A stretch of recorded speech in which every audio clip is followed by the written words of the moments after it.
Recently, we have got the news that Liverpool footballer Ibrahima Konate has lost his father, who passed away, I think, in the last 1 or 2 days. And he wasn't in the squad for the recent Champions League game, and people were wondering why. And I think the reasons were given were personal reasons.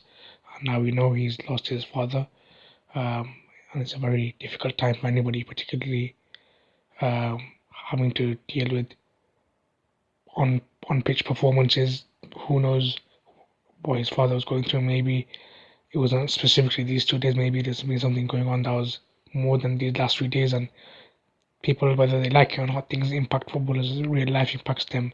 Family impacts them. So maybe some of the performances, maybe it was impacted. Who knows? People should realize that.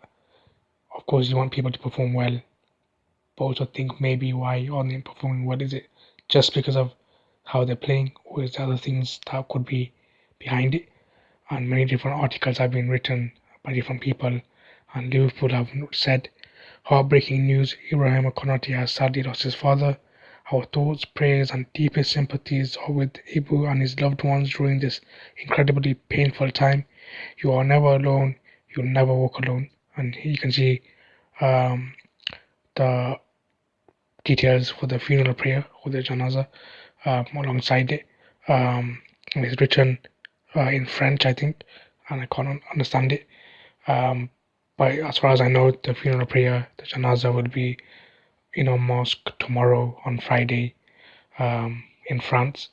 Um, and I'm hoping um, that people aren't, let's say he doesn't play on Saturday, or let's say he doesn't play for a few weeks, people will understand, but let's say he plays next week. People shouldn't automatically slate bad performances if there are bad performances.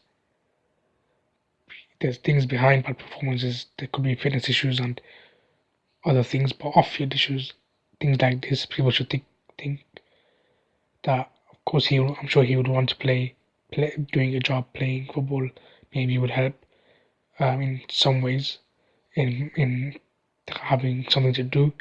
Or maybe that will take in mind of things. Of course, it's not going to completely change things, but if he does play, when he does play, say there's a bad performances, like people shouldn't just think bad performances mean the players just not doing well, not giving his effort. They are giving efforts. There could be other reasons, and even then, somewhat you can't criticize people by using foul language and other things that people use.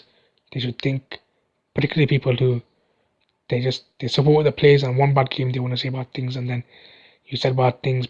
Maybe he was going through things with his father, and that was maybe a distraction in a way, and someone decided to say certain things. Now will those same people be happy with what they said? Maybe they'll regret it. So in the coming weeks, people shouldn't just use emotion to say whatever they want to players. Players are humans. They should be wise, and you can criticize, but there's a way to do it. And some of the way that people have been doing it is unacceptable, and this show is a reality check for people that maybe things were going behind the scenes that were impacting his performances, and maybe they would impact his performances going forward. So people should think about what they say.